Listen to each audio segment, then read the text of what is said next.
অঙ্কটা করার আগে কনসেপ্ট ভালো করে বুঝে নাও।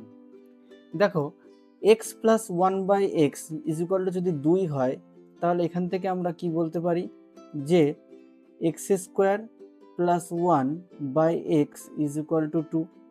আর কি বলতে পারি যে X square minus 2x plus one is equal to 0।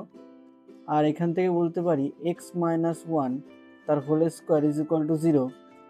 আর বলতে পারি X X minus one is equal to 0। আর বলতে পারি যে এক্স ইজ ইকুয়াল টু 1। একটা চলের অনন্যকের যোগফল যদি 2 হয়, তাহলে এক্স এর মান কত হয়? 1 হয়। এবার অঙ্কে আসো। দেখো, এখানে সাইন আর সাইনের উল্টো কি? কোসেক, অর্থাৎ কি সাইনের অনন্যক কি? কোসেক। তাহলে কি আমরা এরকম বলতে পারি যে সাইন থিটা প্লাস কোসেক থিটাকে আমরা বলতে পারি 1 by sine theta is equal to 2।